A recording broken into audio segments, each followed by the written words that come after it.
이렇게 예배드리러 모인 각 가정에서 모인 우리 성도들 모두를 우리 예수님 이름으로 축복합니다. 지난 한 주도 우리 주님께서 지켜주셔서 우리가 또 이렇게 예배드리게 되었습니다.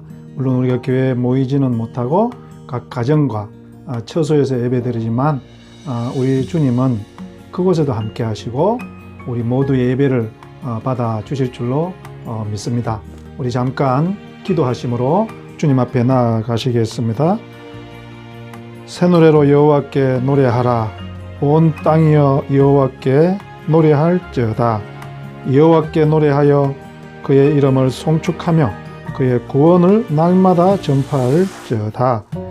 그의 영광을 백성들 가운데 그의 기이한 행적을 만민 가운데 선포할지어다.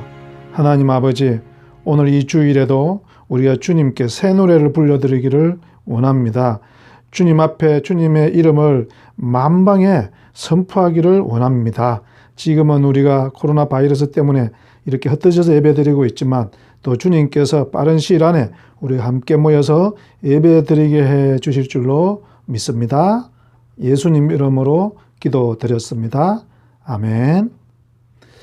우리 함께 일어나셔서 예수 우리 왕이여 찬송가 38장 임내송 하심으로 나아가시겠습니다.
예수님은 지금도 우리의 왕이시고 우리의 주가 되십니다.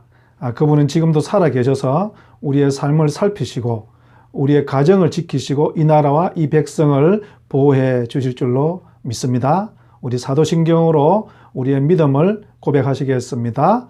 전능하사 천지를 만드신 하나님 아버지를 내가 믿사오며 그 외아들 우리 주 예수 그리스도를 믿사오니 이는 성령으로 잉태하사 동정녀 마리아에게 나시고 본디오 빌라도에게 고난을 받으사 십자가에 못 박혀 죽으시고 장사한 지 사흘 만에 죽은 자 가운데서 다시 살아나시며 하늘에 오르사 전능하신 하나님 우편에 앉아 계시다가 저리로서 산 자와 죽은 자를 심판하러 오시리라. 성령을 믿사오며 거룩한 공예와 성도가 서로 교통하는 것과 죄를 사하여 주시는 것과 몸이 다시 사는 것과 영원히 사는 것을 믿사옵나이다. 아멘. 하나님이 오늘 우리에게 주시는 말씀은 디모데후서 3장 15, 16, 17절 말씀입니다. 우리 함께 한 절씩 같이 읽겠습니다. 디모데후서 3장 15절부터 17절까지 같이 읽겠습니다. 또 어려서부터 성경을 알았나니 성경은 능히 너로 하여금 그리스도 예수 안에 있는 믿음으로 말미암아 구원에 이르는 지혜가 있게 하느니라. 모든 성경은 하나님의 감동으로 된 것으로 교훈과 책망과 바르게 함과 의로 교육하기에 유익하니 이는 하나님의 사람으로 온전하게 하며 모든 선한 일을 행할 능력을 갖추게 하려 함이라. 아멘. 이 본문 말씀으로 하나님의 말씀이 우리를 지킨다. 이런 제목으로 은혜를 나눌까 합니다. 여러분이 잘 아시는 것처럼 디모데후서는 사도 바울 선생이 맨 마지막에 쓴 서신서입니다. 그가 이제 이 땅의 삶을 마무리하기 얼마 전에 디모데에게 어떻게 하면 디모데가 똑바로 선신앙을 가지게 될 수 있고 또 성도들을 어떻게 돌볼 것인지에 관한 정말 중요한 말씀이죠. 그리고 그것은 오늘 우리에게도 똑같이 중요하다고 생각을 합니다. 어떻게 하면 우리 신앙이 하나님의 똑바로 설 수 있고 또 교회가 든든해질 수 있는지, 이것을 오늘 이 세 절은 우리가 아주 지혜롭게 가르쳐 주고 있는데요. 첫 번째로는 하나님의 말씀은 우리를 구원에 이르는 지식을 갖게 한다는 것입니다. 그것이 15절 말씀이죠. 15절 말씀 우리 함께 읽어보시겠습니다. 또 어려서부터 성경을 알았나니 성경은 능히 너로 하여금 그리스도 예수 안에 있는 믿음으로 말미암아 구원에 이르는 지혜가 있게 하느니라. 아멘. 여러분, 우리가 우리의 삶 가운데서 가장 중요한 것은 뭐니 뭐니 해도 구원이겠죠. 우리가 이 세상에 지금 속하여 있지만 하나님의 백성으로 살아가게 하는 그 구원이 우리에게 제일 중요할 것입니다. 그래서 예수님도 마태복음이나 누가복음이나 이 마가복음에 보면 중풍병자를 친구들이 데리고 왔을 때 그 중풍병자를 저들의 믿음으로 내가 구원을 받았다. 질병을 먼저 고쳐주는 것이 아니라 구원을 선포해 주는 것을 보게 됩니다. 여러분, 우리 인생들에게 있어서 제일 중요한 것은 구원 아니겠습니까? 근데 그 구원은 어떻게 우리가 알게 된다고요? 예수 그리스도 안에 있는 믿음으로 말미암아 구원을 얻는 지혜를 갖게 된다. 이렇게 되어 있습니다. 우리의 구원은 예수 그리스도 안에서만 가능하다는 것입니다. 오직 예수 그리스도의 이름으로만 구원을 얻게 된다는 것이죠. 여러분, 그래서 사도행전 4장 12절에도 그런 말씀이 있지 않습니까? 다른 이름을 주신 적이 없다. 예수 그리스도 외에는 다른 이름을 주신 적이 없느니라. 이렇게 분명하게 성경은 말하고 있습니다. 여러분, 우리를 죄에서 구원하시고 우리 하나님 백성 되게 할 수 있는 그 이름은 예수밖에 없는 줄로 믿습니다. 어떤 사람도 우리를 구원할 수 없습니다. 그 누구도 우리를 구원할 수 없다고 로마서에서는 말하고 있습니다. 모든 사람이 죄를 범하였음에 하나님의 영광에 이르지 못한다고 분명히 말하고 있지 않습니까? 그럼에도 불구하고 사람들은 어쩐지 참 이 어리석은 일들에 넘어갑니다. 이만희가 하나님이라는 그 말에 넘어가고 이만희가 죽지 않을 것이다. 이런 속임수에 넘어가고 있는 것. 여러분, 이것은 뭡니까? 성경을 알지 못하기 때문에 그런 거예요. 그들이 성경을 많이 공부시킨다고 합니다. 그런데 여러분, 정말 자기들이 필요한 부분만 발췌해서 하는 것이고요. 성경을 전체적으로 보지 못하는 것이죠. 우리가 만약 성경을 똑바로 읽고 그것에 대한 지혜를 얻는다면 그 성경은 능히 너로 하여금 그리스도 예수 안에 있는 믿음으로만 구원 얻을 수 있다는 지혜를 주신다고 말씀하고 있습니다. 사랑하는 우리 참다한 교회 형제 자매 여러분, 이 변별력, 분별력을 갖게 되기를 우리 주님의 이름으로 축복합니다. 요즘은 우리 교회에서만 설교 들을 수 있는 것도 아니고 또 성경 공부하는 것도 아니잖아요. 방송도 있고 여기저기 집회도 있고 그렇습니다. 여러분, 안 갈 수가 없겠죠. 가서 듣고 또 많은 것을 배우시기를 바라요. 그렇지만 여러분, 분별력은 있기를 바랍니다. 이 말씀으로 누군가 자기가 예수라고 말한다든지 누가 자기가 하나님이라고 말한다든지 또 성령님이라고 말한다든지, 여러분, 그러면 그것을 탁 거부할 수 있어야 됩니다. 그 사람들에게 넘어가서 저 사람은 하나님일 수 있겠구나, 예수님일 수 있겠구나, 이 한 가지만 분별할 수 있어도 오늘날 신천지와 같은 어리석은 일들은 일어나지 않는 것이거든요. 여러분, 그러니 목사들의 말이라고 다 믿으면 안 됩니다. 여러분, 목사의 말은 하나님의 말씀이 아닙니다. 오늘 말씀처럼 성경은 하나님의 말씀이지만 성령의 감동으로 된 것이지만 목사의 설교는 목사의 설교일 뿐입니다. 하나님의 말씀은 성경이에요. 목사의 설교는 그 성경을 좀 더 쉽게 이해할 수 있도록 돕기 위해서 목사들이 수고하고 애써서 하는 그냥 이 설교, 말씀을 설명하는 것일 뿐이죠.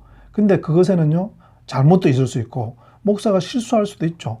그러니까 여러분, 정신을 차리고 들어야 됩니다. 목사의 설교들, 저 설교뿐만 아니라 방송이라든지 어디 외부 집회에 가서 또 어떤 새로운 단체에 가서 여러분들이 설교를 듣고 말씀 공부를 한다면 정신을 똑바로 차려야 됩니다. 이런 베레아 사람들 왜 더 신사적이라고 했습니까? 말씀에 그런지 안 그런지 그들이 생각하면서 들었다고 그랬어요. 천하의 바울의 설교를 베레아 사람들이 들으면서 이 사람 말이 성경에 맞나? 그러면서 베레아 사람들은 그 바울의 말을 생각하면서 저게 옳은지 아닌지를 분별하면서 들었다는 것입니다. 여러분, 오늘날 한국교회는 너무 목사님들의 설교를 하나님의 말씀처럼 여기게 만들어버린 거예요. 물론 설교를 존중하고 또 그것을 깊이 생각하는 것은 좋죠. 그렇지만 그것을 하나님의 말씀으로 이 동격으로 여기고 무조건 아멘한다든지 무조건 순종해야 한다든지, 여러분, 그것은 전혀 성경적이 아닙니다. 여러분, 성경은 우리를 구원에 이르는 지혜로 인도하십니다. 성경은 우리에게 예수 그리스도 밖에는 구원을 얻을 만한 이름이 없다고 분명하게 말하고 있습니다. 그러니 여러분, 그 외에 그 성경과 배치되는 어떤 말씀도 믿지 마시고 그것에 대해서 여러분들이 아니라고 말씀할 수 있게 되기를 우리 예수님 이름으로 축복합니다. 다시 한번 말씀을 드립니다. 사도행전 4장 12절, 이 예수는 너희 건축들의 버린 돌로서 집 모퉁이의 머릿돌이 되었느니라. 다른 이로서는 구원을 받을 수 없나니 천하 사람 중에 구원을 받을 만한 다른 이름을 우리에게 주신 일이 없음이라 하였더라. 아멘. 여러분, 예수 외에는 그 어떤 이름도 우리에게 구원을 줄 수 없습니다. 이것이 오늘 첫 번째, 성경은 우리에게 구원을 주는 지혜를 주신다고 했는데요. 그것은 예수 그리스도밖에 없다라는 것입니다. 하나님의 말씀이 하는 두 번째 역할은 뭐냐? 우리를 교훈과 책망함으로 바르게 어로 교육한다는 것입니다. 첫 번째는 뭐였죠? 우리를 구원에 이르는 지혜를 준다, 이것이었고, 두 번째로는 하나님의 말씀인 성경은 우리를 바르고 어렵게 교육한다는 것입니다. 이런 성경을 우리가 가만히 많이 읽으면 어떻게 되죠? 우리가 바르게 되고요, 또 우리가 어렵게 된다는 것입니다. 그렇지 않습니까? 좋은 책을 많이 읽어도 어려운 것이 무엇인지 또 어떻게 살아야 되는지에 관해서 우리가 고민하게 되죠. 근데 하나님의 말씀인 성경이야 말해 뭐 하겠습니까? 무엇이 옳은 것인지, 어떻게 살아야 되는지를 이 하나님의 말씀은 우리에게 가르쳐 준다는 것입니다. 예를 들어서 한번 설명해 볼까요? 창세기 12장, 또 20장, 26장, 이 세 군데에 아브라함과 이삭이 자기 아내인 사레와 리브가를 팔아먹는 그런 이야기가 나옵니다. 여러분, 왜 똑같지는 않지만 비슷하죠. 여러분, 한번 창세기 12장과 20장에 있는 아브라함이 사레를 아비멜렉에게 넘기는 이야기, 또 26장에 이삭이 비슷한 행동을 하는 것들을 한번 읽어보십시오. 똑같지는 않지만 너무 비슷합니다. 그래서 이 비슷한 이야기가 왜 세 번씩이나 성경에 기록되어 있을까? 성경학자들이 이리저리 연구를 하고 답을 내었지만 그 답이 별로 신통치가 않습니다. 그에 대한 답이 첫 번째로는요, 같은 이야기를 세 번 기록한 거다. 그냥 이거는 세 번 같은 이야기를 기록한 것이니 한 가지 이야기나 마찬가지자. 어떤 학자들은 이렇게 이야기를 하고 있습니다. 또 다른 학자들은요, 왜 세 번을 똑같은 이런 이야기를 실었을까?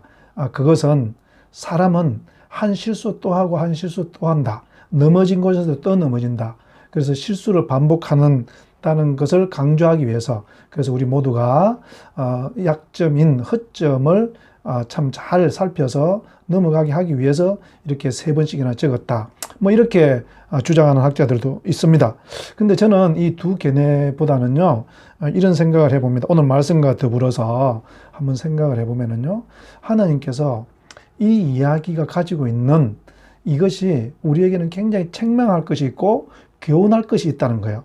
그래서 우리를 바르게 하기 위해서 아주 중요한 포인트가 있기 때문에 3번씩 강조해서 말하고 있지 않을까. 물론 저는 아브라함이 2번, 이삭이 1번 이런 실수를 했다고 생각을 합니다. 왜 그런가 하면 이것은 그 시대에 아주 중요한 문제였거든. 왜 그런가 하면 여러분 한번 생각해 보십시오. 지금 아브라함과 아브라함의 가족들 또 이삭도 가나안 땅에서 나그네로 살아가고 있습니다.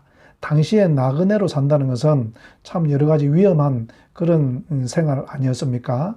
그 나그네로 살다 보면 그 지방의 토착 세력들로부터 목숨의 위험을 당하기도 하고 또 경제적인 것을 빼앗기기도 하고 가장 소중한 아내까지도 빼앗기기도 하더라는 거예요. 그 이야기를 지금 하고 있는 것입니다. 여러분, 아브라함은 기근을 만나서 이 참 목숨을 살기 위해서 애굽을 찾아갑니다. 그런데 여러분, 그 애굽을 찾아가면서 아브라함이 어떤 걱정을 하죠? 사례 때문에 자기가 죽지 않을까? 살려고 애굽에 가면서 사례 때문에 내가 죽을 수 있겠다. 왜 그랬겠어요?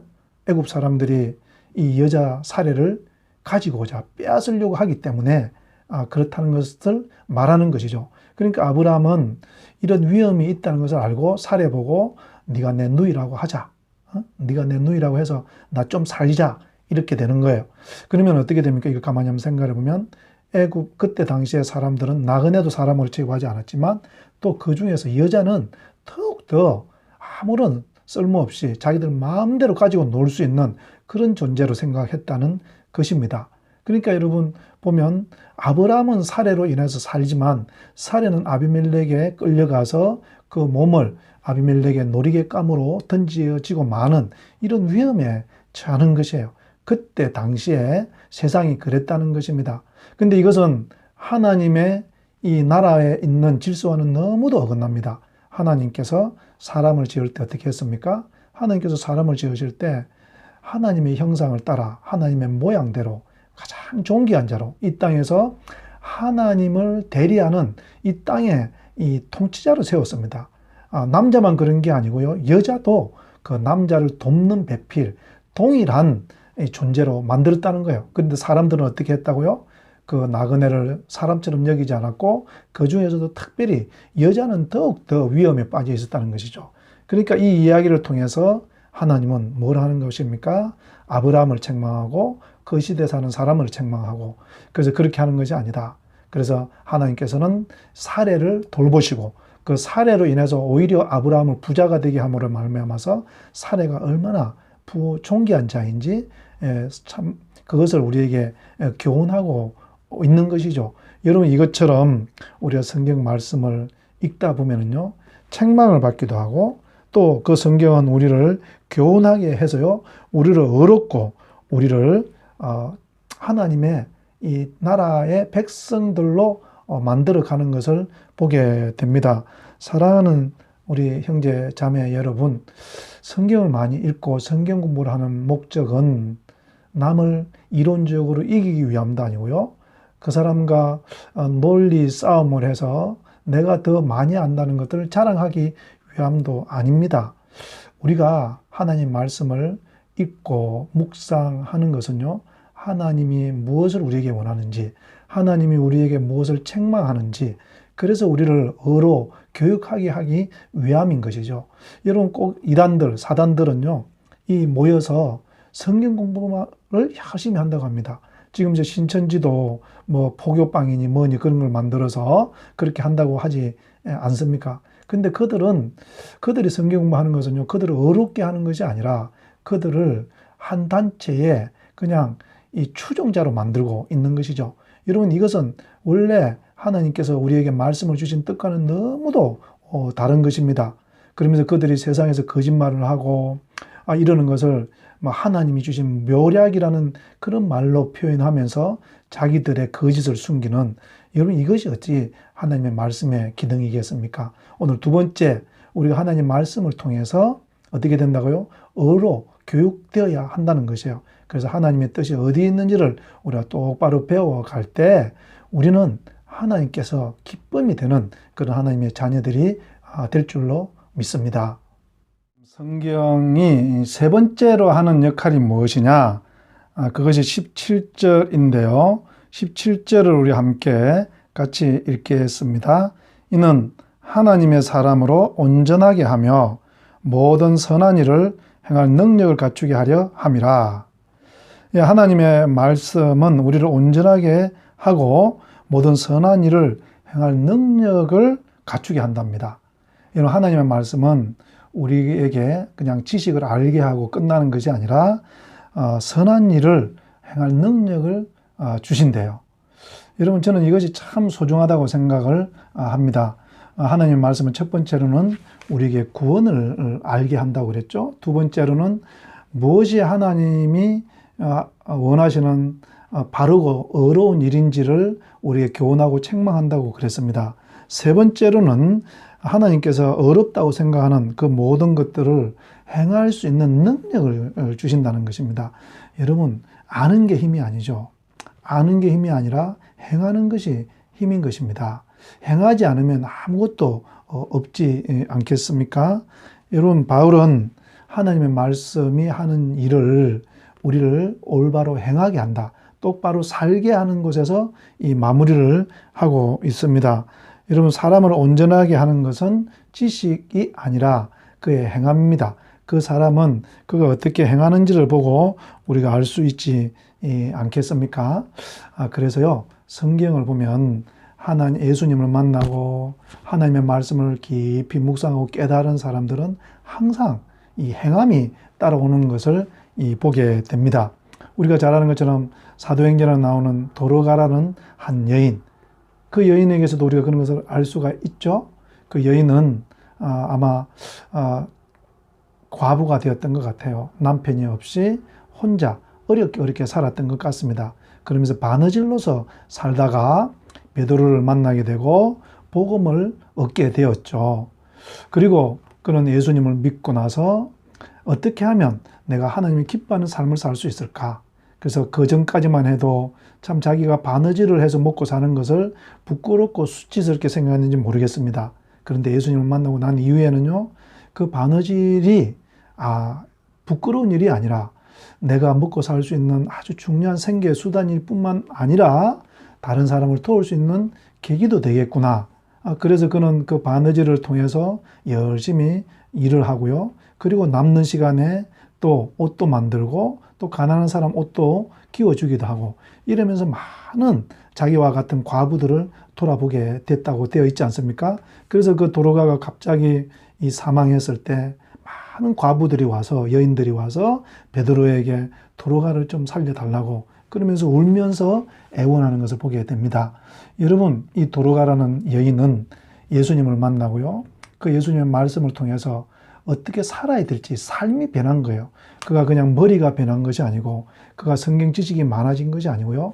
우리가 정말 똑바로 하나님의 말씀을 공부하고 성경 지식이 많아진다면 어떻게 될까요? 우리는 삶이 변화되게 될 것입니다. 무엇이 하나님이 원하시는지, 그래서 그 말씀이 우리를 그렇게 살게 하신다는 것입니다. 뿐만이 아니죠. 여러분, 삭개오라든지 또 이런 마태, 이런 사람들도 다 그렇지 않습니까? 그들이 예수님을 만나고 나서는 그들의 삶이 변화되고 성경은 우리에게 전해주고 있습니다.